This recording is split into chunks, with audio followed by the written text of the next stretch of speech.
Who's my friend Linn Eriksson, who I met when I was doing a crack international research internship in Lund, Sweden, where she did her PhD with Anders Johansson and all sorts of planet formation related stuff. I actually met her supervisor over coffee. I don't think I told you this, but I told him that I was friends of his, and he immediately started bragging about how productive you were and how great you were.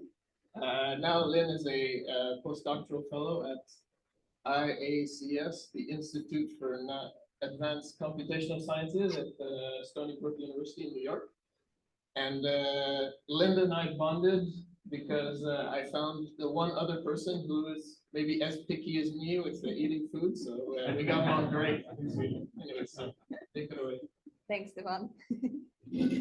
Yeah, so my research is in planet formation, and I do simulations of different steps of the planet formation process, basically. And today I will talk about a paper that I just recently submitted. So it's about the formation of Uranus and Neptune. And this is a collaboration done with some people from the University of Zurich. So we have Marit, which is a PhD student there. So she's sort of an expert on gas accretion.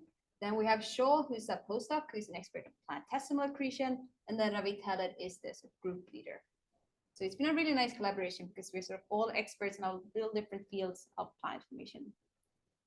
And I think I will just start, or maybe I have to do this. If I can go on to the next slide, that is. Okay, so how do I change slide? Yeah, I'll just maybe cut the sound also. And can you try? Just the, oh God. Just maybe go with the, wow. So the PowerPoint does not show you. And yeah, is this the first one? Yeah. This is the next slide. How did you get to it? Yeah, you have this. This is very annoying. So, okay, just for the sake of this presentation, okay, just like hit on the touchpad here. And okay, we'll see how it goes. It might not be as smooth as usually, but it should be fine. Okay, so yeah, the two planets that we're trying to form now are Uranus and Neptune. So some basic facts. So Uranus has a total mass of 14.5 Earth masses, same major axis of 19 AU, so that's like 10 AU outside of Saturn. Then Neptune is slightly more massive at 17 Earth masses, and it's at 30 AU. So that's at the inner edge of the Kuiper belt, basically. And something else that could be nice to know here is that it has been suggested many times that the shape of the Kuiper belt, with all the resonances and eccentricity inclinations and so on, suggests that Neptune must have actually migrated outwards at some point in order for this shape to have been formed. So just because the planets are at 19 and 30 AU today, it doesn't mean that they actually formed there. And then these planets are mostly solids, but they do have some hydrogen and helium atmospheres. There have been observations trying to map out what mass fraction is in gas versus solids. There are huge uncertainties here, but reasonable estimate is to say that it's probably not larger than 20%. And that is sort of what we use in this study. And then historically, the formation of these two planets has been very challenging for planet formation models. And initially, this was because the same major axes are very large. So Safronov showed already in the 69 that if you consider that the core is formed by accreting planetesimals of like 100 kilometers in size, then it actually takes longer to form the planets than the disk is sort of alive or stays around. Now, this problem can be solved if you also take into account the accretion of small pebbles, which are like millimeter, centimeter in size. However, if you then start to also take into account gas accretion properly, you get the opposite problem because that is actually fairly efficient. So instead, all your models end up with gas giants, basically.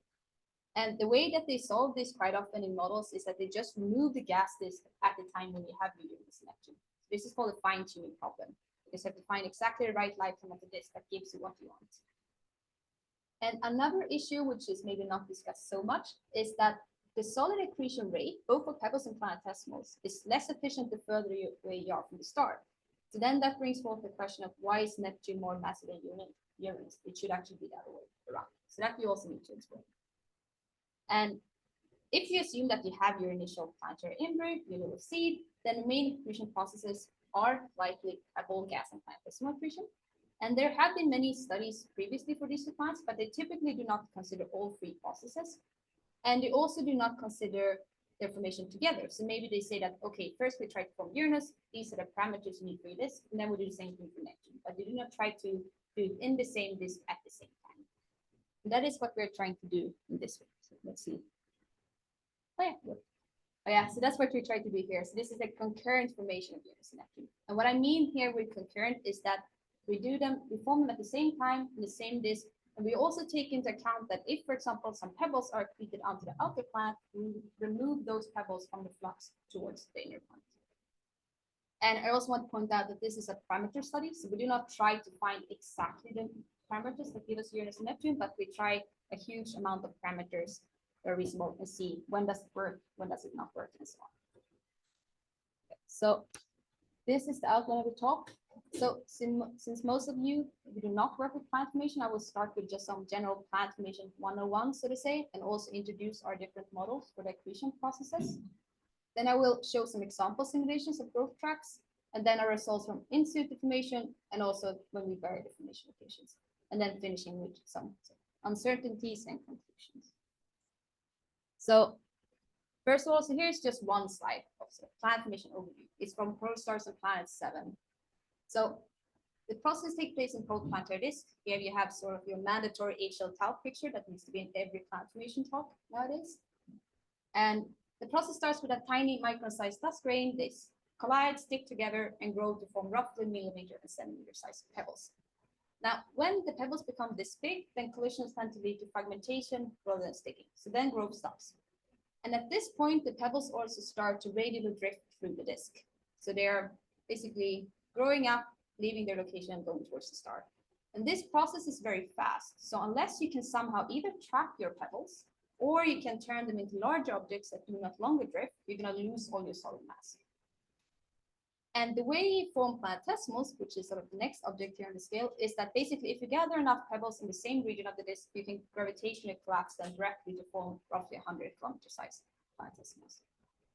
Then these planetesimals can continue to grow by accreting smaller planetesimals up here until you get something like a protoplanet, something like Ceres. So that's like 10 to the minus 4 Earth masses roughly. So when you have reached this mass, you're big enough that you can start to gravitationally attract all the pebbles that surround you. So that's pebble accretion. And basically, if you do not have so many pebbles, or if you form too late, then you might get something like Earth.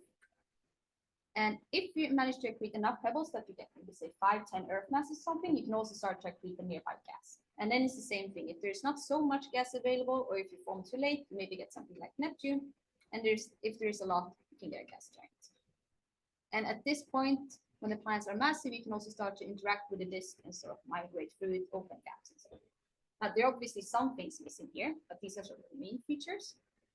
And then I want to go through these steps in a bit more detail.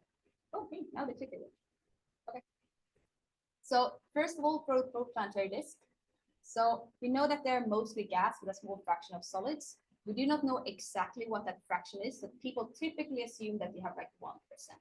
That is what we usually have in your models, but it could be higher, it could be lower. And then an important feature of this disk is that it's evolving. So it's accreting onto the star with time. And exactly what drives this accretion is still under debate. Historically, people have assumed it to be some viscous redistribution of angular momentum. However, nowadays, people mostly believe that it might be some fancy image disk wind. However, models of this are fairly new and complicated. So myself and many other people will still use our little easy viscous accretion disk models because we know how they work. Okay, but because they're evolving, it also means that they have a finite lifetime. And you can try to sort of estimate what the lifetime is. So here is a early work by Wyatt et al. So here they looked at different clusters, young clusters, and they looked at what frequency of stars in these clusters have a disk around it. So this frequency. And then it plotted as a function of the cluster age. And then you can see that, well, if you draw a line here at 50%, then the average lifetime is somewhere around 3 million years. Now there's a big scatter, so it could be longer. Some people, but 3 million years is sort of the standard people would use. Some people also use 5 million years. Some people suggest that actually we live for 10 million years. So in our work, we try all these different options. Okay, but the first step then after that was the step from dust to pebbles. So as I said, this happens by collisions. And people have done experiments and shown that you can get either sticking, bouncing, or fragmentation, or some combinations of these. So here is from a work by Gutter et al., where they use both simulations and laboratory experiments to see when do we get what outcome, basically. So here they have the mass of the projectile, which is the smaller of the two particles, and the collisional velocity. And basically what you can say is that if the collision is a low velocity, you're likely to lead to sticking. If it's high velocity, you're likely to lead to fragmentation. And also the bigger the particle is, the harder it is for sticking to occur. So then what you do is that you take this map and you put it into your sort of dust correlation model, which is something I did here. So this is already now at 1,000 years. But initially in this model, I had a big global 1D disk, and then I had 100,000 particles with size of just 1 micron. And then I sort of enter all these different conditions, and then one can see what happens. And what happens is that the particles very quickly grow to roughly millimeter size in the inner disk, and then this process takes slightly longer time and leads to smaller particles the further away that you get. Now, there are obviously some assumptions that goes in here, for example, like the velocity of fragmentation and so on. But this is basically what you expect to get out from dust correlation. So then the next step is that we need to form a planetesimal. And as I said, we can't do it by collisions, because it stops at millimeter sizes. So then instead, you need to gravitationally collapse clumps of particles. And for that to happen, you first need to concentrate the particles. And there are a few different ways that you can do this. So, for example, you can concentrate them between turbulent eddies. This is not studied super much. That's one way. You can concentrate in pressure bumps or in vortices. So there are many different ways you can get these eddies. You can have them around ice lines. You can have them at some planetary gap edge. You can have them because of some difference in ionization and so on. So that's one way. Or you can do it via streaming instability, which is a sort of naturally occurring instability in disk. And just because I've worked on this a bit, I will also show my little sketch of the process. So first of all, if you just consider a system, you have your star, you have your disk, and another particle here, then the solid particle will feel the gravitational force, and it will rotate with a concurrent velocity. All nice and easy. If you consider gas in a disk, then you also have the additional pressure force, which means that it rotates at a subconcurrent velocity. And then if you take the two of them together, you find that, well, the particle moves faster, so it feels a headwind, and it starts to drift towards the star. So this is why particles are drifting through the disk. Then for the streaming instability, what you also take into account now is the fact that the particle has on the gas. So if you have just a single particle, then obviously not much is going to happen. However, if you have a collection of particles, then they will push on the gas, increasing the velocity of the gas in front of them, resulting then in a smaller drag and a smaller radial drift. This means that particles which are further out will catch up because they're drifting faster, leading to even bigger collections of particles, which pushes even more on the gas, and so on and so forth. So once triggered, this is a one-way process which results in the formation of dense filaments, like in the simulation here, and then these filaments can gravitationally collapse to form your planets. And instead of just trying to explain more, I will just show some simulations of the process here. So here's a simulation from Johansson et al. It's the first simulation of streaming stability, and then here is basically one of the latest simulations of the streaming stability. Then one can just turn them on and see how the planetesimals form from the filaments. So this is probably one of the most promising mechanisms to form. Now, it does require probably some initial concentration to begin with, so it's probably not enough to just have your 1% dust to gas ratio, but it doesn't require too much more unless you're too turbulent. Okay, but then what? Right, so in that process, the cooling is strong enough for In this one? Yeah. No, so in this case, so for example, this left video here, that had collisions in it as well. And the collisions then between the planetesimals or the different fragments tend to lead to just more planetesimals. So they're not breaking apart each other. It's quite often, for example, that you get binary planetesimals instead because of interactions and so on. But you typically do not fragment planetesimals in it. Okay. So then what you get out from this is typically planetesimals are a few hundred kilometers in size. And just here to compare with mass, 100 kilometers is maybe 10 to minus 6 Earth masses. The largest one might be something like 10 to minus 4. And the way that you can continue to grow at this point is that you can either accrete smaller planetesimals or you can accrete pebbles. That's what you have basically. And the advantages of planetesimals is obviously that they're large. You know, you don't need to accrete so many. However, you need to collide very close to each other or get very close in order for this to happen. So here in the sketch, they show like a particle, a pebble and a planetesimal coming in close to a pole planet, and a planetesimal will basically just be deflected and move out. However, the small pebble will actually feel the gas drag and instead end up being accreted onto the planet. And the advantage with pebbles is also that we have this drift through the disk. So the planet basically just needs to sit there and wait for the pebbles to come to them. And then they're accreted. So I will also talk a bit more about these processes separately. So I don't have a lot of equations in my slides, but I have a few.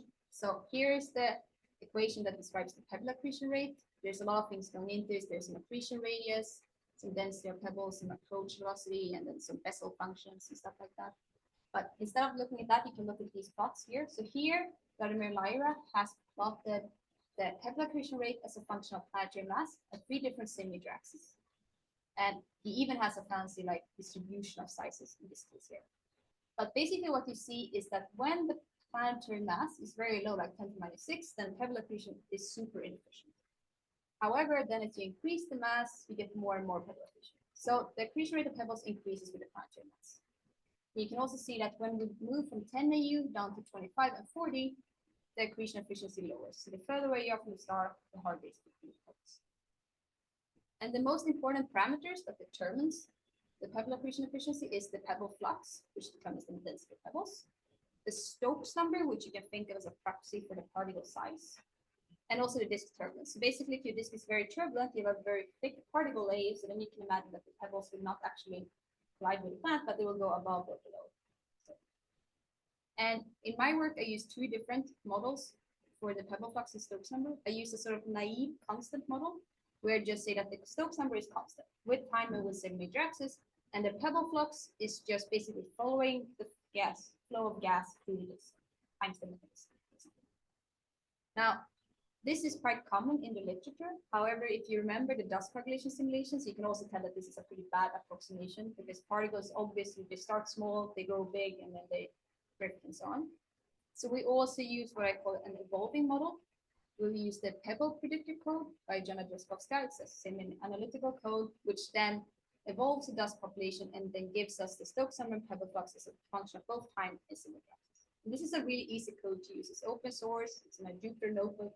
So if you ever want to do dust coagulation, I could recommend it. It's super fast as well. And one can just compare the different models. So here I show the pebble flux, I guess, in one case, as function of time, the Stokes number. And initially, you have very small particles, so they don't drift. But then as the particles grow, you get a higher and higher flux, which peaks, but then it quickly depletes as well, because you only have so much material in the disk to begin with. And then one can see that if you're at 19 AU, then everything happens faster than if you're at 30, which is the red line. And here, the fragmentation velocity, you can also see how important that is, because if it's high, then you get very large fluxes. However, they're decreasing faster as well than if you have a lower fragmentation velocity, which sticks around for a longer time. And here, the black line would be the constant model. So you see it's smooth and so on, but it doesn't capture all the ups and downs. And here is just the same evolution for the Stokes number. So it follows the flux, and here the black line would be the constant model. Okay, so that's for pebbles. Then we can look at planetesimal accretion. So here's the equation for planetesimal accretion. So it depends on the surface tendency of planetesimals around you. You have some hill radii, orbital period, and then you have the collisional probability. And there's a lot of things hidden in that variable. So instead of trying to sort of discuss that, I just made some plots here of the accretion rate, this function of mass again. And basically the 2 main features is that, well, first of all, it gets easier and easier to accrete the more massive you are. And if you move out in the disk from 1 to 10 AU, for example, you already drop the efficiency to the order of magnitude. And then if you go further out, it keeps dropping. And it's also easier to accrete if you're smaller. So if your planetesimal are 1 kilometer in size, it's basically an order of magnitude more efficient to accrete them than if you're 100 kilometers in size. Now, and the parameters that we use in different plots here for pebble accretion disk, they're not exactly the same. But you can already tell that here, if planetary mass is 10 to the minus 6, we are way more efficient than pebble accretion was at the same mass. So it's likely that the initial growth happens by planetesimals, and then at some point, pebble accretion takes over. And the assumptions that I use in my work for planetesimals are, I say they are 100 kilometers in size, which is what we get from string instability. And I also assume that we have a smooth, widespread disk of planetesimals. So I assume that initially we have planetesimals everywhere. Now, this is a pretty crappy assumption because we know from the solar system that we actually have bursts of planetesimal accretion, but we do not know exactly when that happened or where they form. So this is sort of like, we better do a simple assumption than try something complicated that we're not sure if it's true or not. question about that step from pebbles to planetesimals. Mhm. So you get your overdensities of pebbles in some way, of dust. How do you treat in that phase this object? I mean, are you treating kind of an overdensity as if it was already a planetesimal, where then other pebbles will kind of fall, spiral in or something, or what do you do in between? Or is it just at this point just a correlation of small dust particles that are kind of an overdensity but not really a planetesimal? So it should be mentioned that I'm not sure if there have been any simulations where they actually follow the collapse all the way down to planetesimal size. Because typically the resolution you have in your simulations is not large enough. So what people usually do is that they just follow the simulation until you reach the Roche density. Then in some cases they can sort of take out that little clump from the simulation, take it to a different simulation, and then see what happens. But I have never seen a simulation that do that and at the same time also have other random pebbles around it. But the collapse is supposed to be fairly fast, the rotational collapse. So you can, I think it's fair to say that, assume that when you have your collapse, you just boom, here's the planetesimal, and then you have the remaining pebbles to just be pebbles around it. So that's it. So then you can just treat it as an n simulation. You have your test particles as the pebbles, and then your big pebbles. So it's kind of useful planetesimal composed particles. Exactly. So the planetesimals have fairly low density, and fairly porous. At least that's what I think that's what the missions to the asteroids have shown us. So yeah, you can definitely, if you hit the planetesimals with something just on the surface, a grace, you're probably gonna get away something from it. Good question. So about this assumption of this smooth sort of planetesimals everywhere, you said it's like a bad assumption, and for the solar system. But I wanted to just ask you, in the solar system, it does seem like maybe the planetesimals form in bursts and in different places. It seems like they form in a lot of different places. Yeah. Right? Unlike many of our simulations, which can only form them, in small lines or in a bump that we create. So I was just wondering, how does this assumption sit with that observation that we seem to have had planetesimals in the terrestrial planet forming region, but also, the tidal belt is made up of planetesimals, and in the Jupiter forming region, we have. So it does seem like they form everywhere. So is this assumption bad because you're assuming they're everywhere at the same time, or? It's partly because they're at the same time. It's also because I assume that we form as many planetesimals everywhere, where I think even though if it is the case, if we form them everywhere, I still think it's reasonable to assume that we form more in certain places. And also, we do know that some planetesimals are basically pristine. The hyperbelt objects are fairly, they haven't been touched much, not much happened. However, planetesimals are also kind of easy to scatter. So for example, if you form the planetesimals beyond a planet, then that planet will scatter the planetesimals all over the disk. So just because you have planetesimals everywhere doesn't mean they actually form everywhere. So I think it's just, there's a lot of uncertainties and we don't really know, so we make this assumption here. Now, as you will see later on, I don't actually accrete so much planetesimals in my simulation, so it probably doesn't matter too much, this assumption here. So here is actually an example of a simulation done by Beibelu, where he started his simulations with a lot of planetesimals of just below 10 to minus 4 Earth masses, and he did this in n-body, and then he also had pebble accretion. So then all the little red dots here are collision events.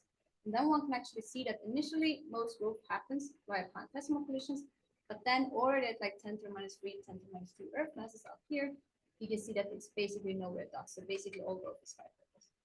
And in my simulation, I actually start with this mass here. So then you can already say that, well, probably most things will be like that. Okay, then we just have one step left, and that is the gas accretion. And my takeaway point here is that this is a messy story. So the accretion rate of gas onto growing planets is very uncertain. And I did this plot a few years ago when I wanted to compare gas accretion rates I found in the literature. And it looks like a kid's drawing because they're just lines everywhere in all different directions. Since I'm not an observer, I'm not an expert, I have no idea which one of these is more realistic or not. So for this project, we said that since we do have experts with us, let's not use this, but let's make our own simulations and our own fit that we sort of trust. So we did that. So Marit used the code MESA, which I think is usually only used for star formation, but they sort of adopted it to use a planet formation. And then I would send her 30 or 60 different growth tracks based on pebble accretion that gives us something Uranus and Neptune like. And then she would see how much gas every planets are keeping. Then here are some examples. So the blue dots here are the simulations. And then we did that for a lot of cases, and then Shaw made a fit based on this, which is the red line. And it's a fairly good fit. There are in some cases, it's like a little bit off, but not too bad. And this would be the fit in the equation. So it basically depends mostly on the core mass. So it's going to be B1 and B1 and B2 here are larger than 3. So it's a very strong dependence on the core mass. It depends on the solid accretion rate here and here. And that exponent is negative. Because basically, as the pebbles rain down through the atmosphere, it's going to heat up the atmosphere, making it more luminous and harder for it to come. And then there's also some dependence on the envelope. And one more thing that we do is that, so this FG here, you can just think of that as some contribution to the opacity. Basically, if the grain opacity is in the envelope is high, it's harder for the gas accretion to sort of contract. That's happened. So if you have a higher opacity, you get less gas accretion. And we use 2 different factors. Okay, so that was sort of my planet formation 101 mini course. And then we can go on to some example simulations. I wanted to just demonstrate how much growth can differ if we consider the different processes. So if we start by just considering pebble accretion with our sort of evolving dust model, then here I just search for parameters that give me something Uranus-like, this line here. And then, first of all, you can see that if I did that, then the corresponding mass of Neptune in this case is like 5 Earth masses. So obviously we did not want both planets in this case. And this was with a fairly high fermentation velocity. So if I instead use a lower one, then I get this case. It differs a lot. So now we're having like a 3 Earth mass object appear in this location and like nothing at Neptune. But this was the evolving model. Now, if I instead use this sort of naive model, then I get this. So now Neptune is basically Uranus-like, and Uranus is on the way to become a gas giant. And you can also see that even the trend is different, because here, when we use this dust evolution, we see that most growth happens early on, but then we actually lose our pebbles, so then the growth stops. Whereas in this case, growth is smooth and continues for the entire lifetime of this. Okay, but this was only pebbles, so then we can add gas. So if we add gas to this case here, starting with a lower opacity case, then this is what happens. So it's completely different. So you can see that in this case here, you have some sort of low efficient gas accretion going on for a long time. So you still get a fairly high fraction of gas. In this case here, when you get 10 Earth masses, gas accretion ticks up and you basically on the way to become a gas giant. And this sort of, the reason I put a lot of sort of, I sort of highlight this in my papers because a lot of people that do core formation, they say that, you know, as long as we just form the core, we don't need to care about the gas because it's not so much there. So they don't even use it. Or they say that, okay, maybe it's 10%. But here we see that even if we have a core mass of only a few Earth masses or 10, it actually makes a huge difference in our simulations. And then if we lower the opacity, we get this case. So then it's even more. And if we do the same thing for the constant simulation, it's a similar thing. Basically a lot of gas giants. And then we can take it one step further. We can say, okay, what about planetesimals? So what I did then was that, okay, so I said here, okay, let's take 50% of the pebbles and turn them into planetesimals. What happens then is this. Because we don't accrete so much planetesimals, here it's like 0.1 Earth mass. So basically the only difference is that we remove half the pebbles. So now we're not worrying so much. And then this will be the constant. So this sort of demonstrates the need of having all 3 different processes including, and also demonstrates the need of like knowing what fraction of your solids is in pebbles versus planets. But these were just some examples. So then we can move on to like our full parameter study, starting with in situ. So we vary a lot of parameters, basically, and we're fully like honest about that. We do not know what a lot of these values are. For example, for the methodicity, we go from 0.5 to 5%. We vary the fraction of mass in pebbles planetesimals, turbulence level by 2 orders of magnitude.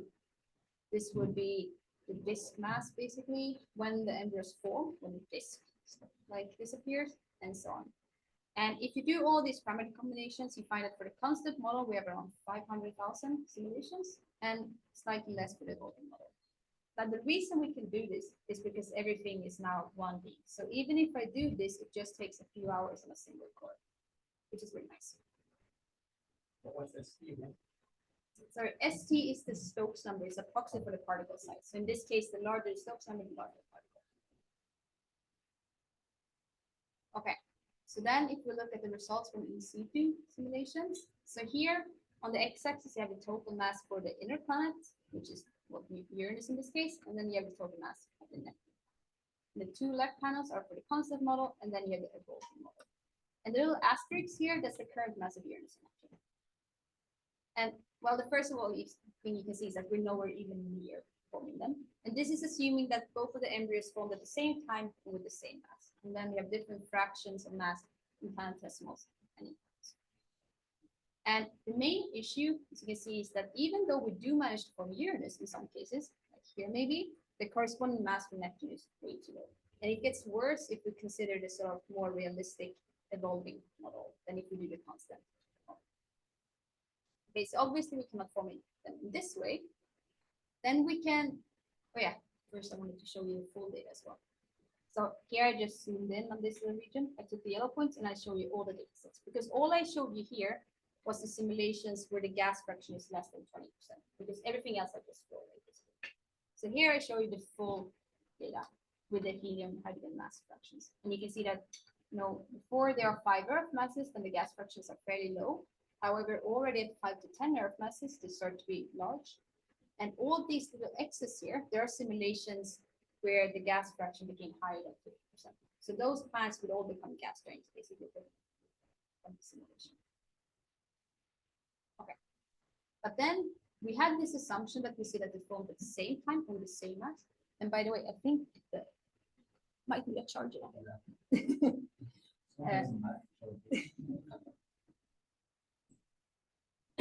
I do. Okay, I will just continue moving that.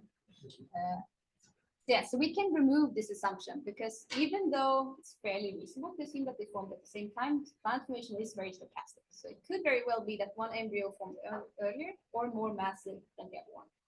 So we do now the assumption, we say that the outer embryo formed more massive, and then we see, will that help us? And answer is yes. So here we can see that the blue ones are when they form at the same mass.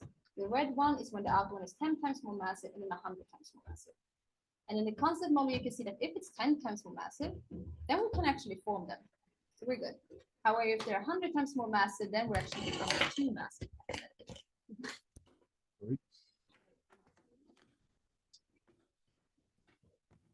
Sorry about that.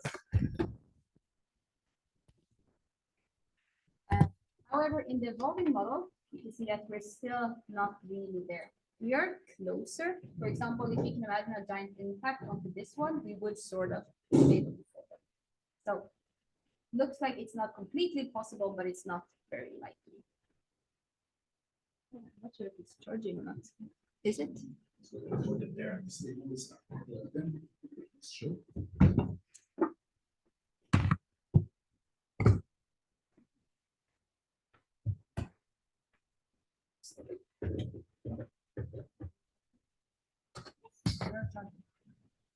Okay, so basically our conclusion for all this is that in-situ information is probably rather unlikely. And this is also the same sort of conclusion that many other people have found. Okay, but then we can vary the formation locations because, as I said, you don't need to have actually formed where they are big. And then we have to start to think about where could they have formed. And basically, they're not likely to have formed interior of Saturn, and they can't be too close because then they're stable. So probably not closer than like 12 AU. They also can't have gone too far out in the Kuiper belt because then they would disturb the classical Kuiper belt objects. So outerage 40 AU. So this gives us a very wide range of formation locations. But basically what we do is that we say that, okay, the inner planet forms at either 12, 15, 18, 21, etc. AU. And then we place the outer planet 9 with either 5, 10, 15, or 20 kilometer away from that. So then we have a lot of formation locations here. Then we also say that the planets could have switched places because in many formation models that you look at, for example, like in the Mies model, which, yeah, I have it here. they also actually find that the planets could have switched phases during some instabilities. In this case, Neptune started at 12 AU, then it got kicked out and ended up roughly where it is today. Uranus started at 5. So we say that, okay, we don't care which planet turns into Uranus or which planet turns into Neptune. And I should also say that we do not include migration here. So we say that even if the planets form at 12 or 14 AU, we don't care how they got to their final locations. That happened at some point after this disappeared. Okay, so here I show one example. This is with a compact configuration now. So the inner planet is at 12 AU and the outer is at 13.5. And then we can see that, well, in the constant model, we are getting some solutions now. And these circles here are just half an Earth mass in radii. And that is what I use in my simulations to sort of tell what is a successful analog. And I can change the radii of this circle a bit, and it doesn't change the results very much. However, if you can see that if we use the evolving model, then once again, we are closer, but we are not there. So it's much trickier to form than if we consider this evolving dust population. And then you can look at sort of even more non-compact configurations. Now we move the outer one to 18 units. This is fairly nice-like in a way. And then you see that, okay, now the outer planet becomes too low mass, even if we consider that they could have switched places or something like that. And then you can do this for all of your different formation locations, and then you can count the number of simulations that you get in the circle, basically. And then I get this. And well, you can see that if you have a constant model, then if the planets are close to each other, then we can form them. So if you do the naive model, it's fine. However, this part here is very depressing because it shows that even though I did a few 100,000 simulations behind each of these boxes, in a way, I don't get anything that looks like Uranus and Neptune. And this is when I have only pebbles, then I can increase the fraction of planetesimals to 25% or 50%, and it's the same thing, still only zeros. However, this was assuming that embryo is formed at the same time with the same mass. So then if I do the same thing as before, and I say that, okay, the outer embryo was actually more massive,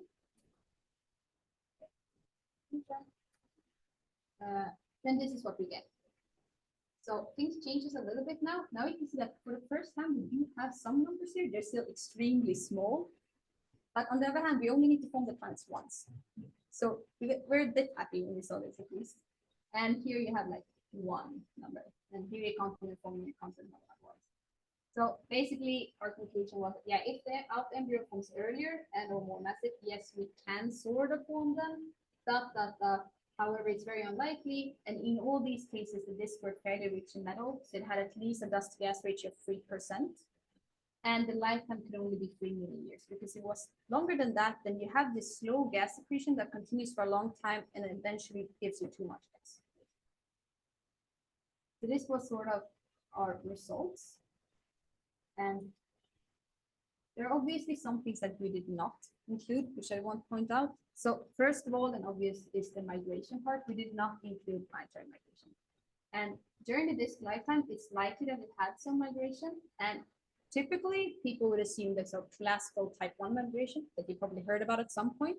And this is typically directed inwards. Now, if that was the case, it would actually not help us because that would just mean that the inner planet would migrate faster inwards, which means that it accretes even more efficiently. So and that's just a continuous sort of. So that just increased the mass difference between the two planets. However, if you have some say, weird temperature structure in your disk or something, you can actually get outwards migration. And in that case, things, yeah, I have no idea what happens. So basically, disk-driven migration is complicated. It can be inwards or outwards, and we don't know. But if one wants to properly form the planets, then this is something one should consider. And then you also have the late migration, which will not affect the formation, but can place them at different locations in the disk. And of course, the planets can also interact with each other during formation. Now, another thing we did not include is giant impacts. And this could help you deliver the missing solid mass. So for example, in many of my simulations, I found that, hey, I got a Uranus, but Neptune is only like 10 Earth masses. So if you have a giant impact onto Neptune, then that might deliver the missing mass. Now, the main uncertainty now here is that we don't know how common collisions are, especially that far out. I mean, they don't need to be super common if you only need one collision, but it's hard to predict. So this is more research needs to go into that before we can tell if that's a viable solution or not. And then finally, I just wanted to mention that even though we do try to do gas accretion fairly properly, there are still uncertainties. For example, one thing we do not take into account is the interaction of the solid material in the envelope. So when you have the ices coming into the envelope, they're evaporating, they will change the opacity of the envelope, which will in turn then change the gas accretion rates. And the effect that that has on the gas accretion rate is not really known. It has been studied a bit for like giant planets close to the star, but not for anything Uranus and Neptune. We don't know how, if that will help us or not. Okay. And then these are the conclusions. I will just repeat them again. So yeah, we find that if the embryos form at the same time and with the same mass, our model can at least not form them in any case with this fancy dust solution model. And it doesn't matter where they're formed, basically. However, if the alpha embryos forms earlier and are more massive, then yes, we can form them in a few instances with very specific parameters. So it's still, in a way, fine-tuning. Then we find that in situ formation is unlikely. We also find that long disk lifetimes and low grain opacities are disfavored, because if we have this, we always get too much gas, basically. And then the key challenges that we have to form the planets is basically the same as before, is that the mass fractions of gas become too high, typically, and it's hard to keep the planetary masses similar. So if they form at the same time, they need to form very close to each other in order for the mass difference not to become too big. And that was my conclusions, and it's 20 past. I think that's a pretty good time to stop.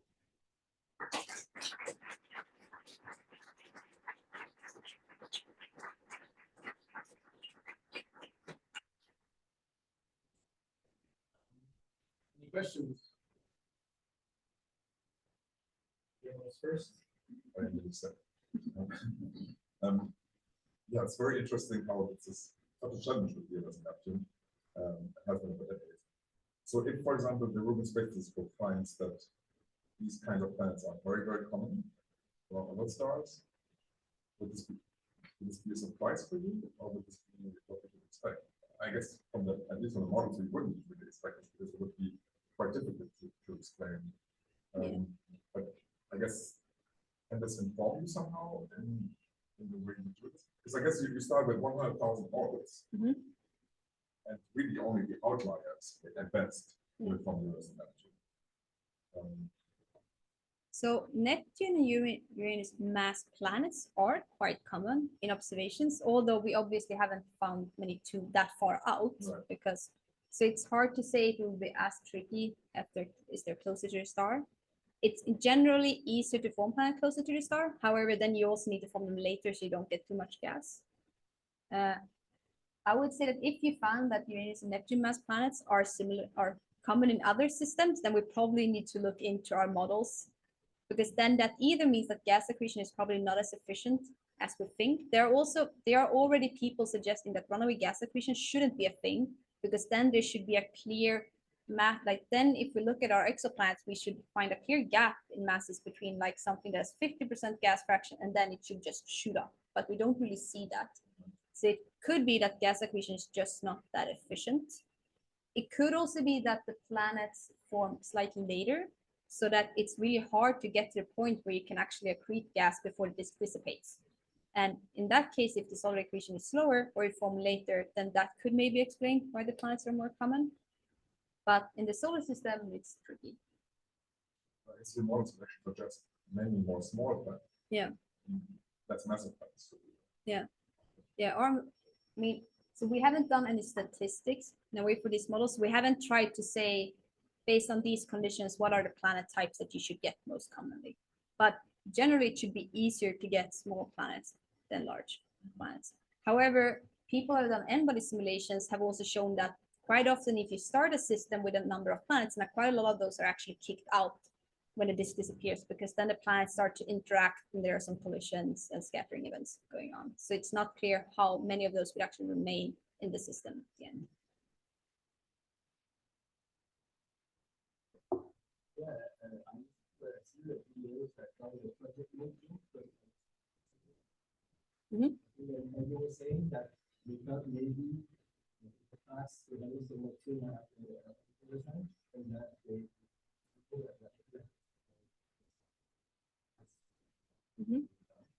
that taking the example.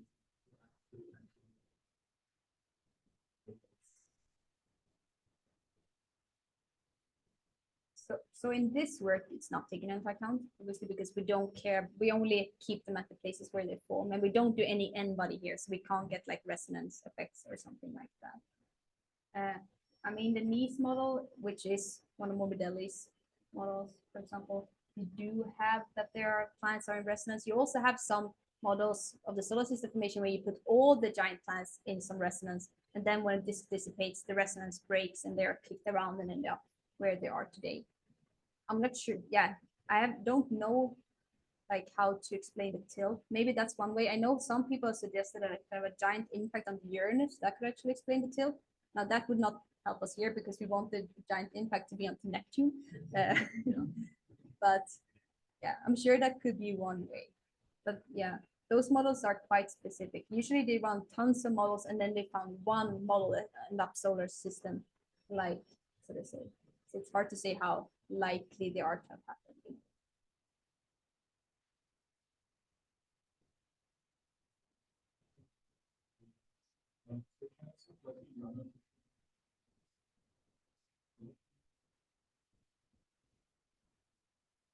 So in terms of pebble accretion, not so much, basically nothing because the pebbles comes from outside and goes in.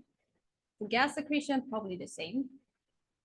Planetesimal accretion, it could affect a little bit because Jupiter, Neptune, or Jupiter and Saturn could have planetesimals forming at the gap edge, or they could just stir around the planetesimals that are around. So they could basically scatter more planetesimals into the feeding zone. Because what I do right now is that I start with my disk of planetesimals, then I evolve the eccentricity, inclination, and mass of planetesimals within the feeding zone, like with time, with some statistical model. But I do not take into account that more planetesimals can show up, like because of scattering and stuff like that. So that's one thing it could affect. Maybe if there are some resonances that sweep by and the planets migrate, that would also change some things. But because they are interior of the ice giants, it's probably not too bad. It would be worse if you did the other way around. So for the evolving list, you know, the problem is that the pebble flux drops is very high and then it drops off very quickly. Even though we're doing the same amount of mass in pebbles as a constant model. So it's possible to have that flux model with really a smooth space. Maybe we are getting the pebble flux evolution time wrong, and we have to stretch that evolution out, because of something like that. Maybe that could help to create. It already helps a bit. So I didn't mention it, but in the parameter study for the evolving model, I vary the extent of the pebble disk. So I say that it's either out to 50 AU, 100 or 200. And basically the difference is that if you're at the 50 AU, you lose your pebbles very quickly. But if it's 200 AU, then the growth is actually quite slow out there. So you will have a continuous flux of pebbles that continue for a long time. And I think that all the solutions that I found, both in this model, did have a disk that was at least 100, or I think in most cases 200 AU in size. So we can already say that small compact disks are not very favored if you want to form these planets. And if you do that, then you need to form them very early while you still have pebble flux, but then you need to explain why we don't have the gas. So that gets too clear.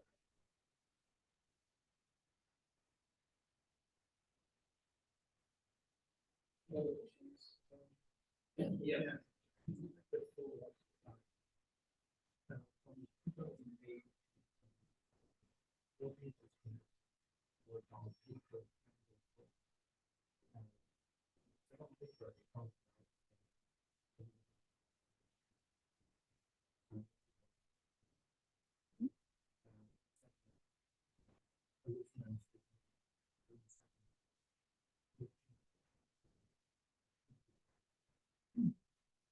That time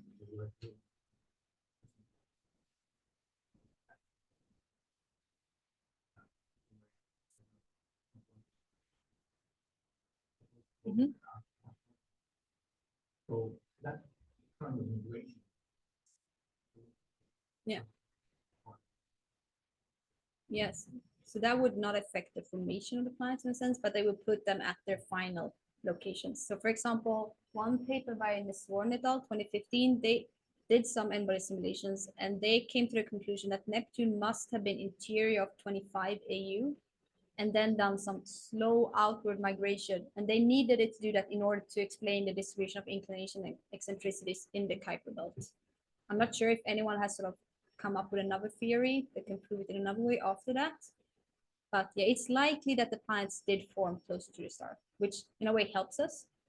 But there is nothing that says that the initial embryo of Neptune could not have from the 30 AU gone into 20 AU and then somehow later migrated outwards to 30 again. So that's sort of what's tricky with migration. Like the parameter space becomes way too big if you try to do all these different options. Let's thank Linn one more time.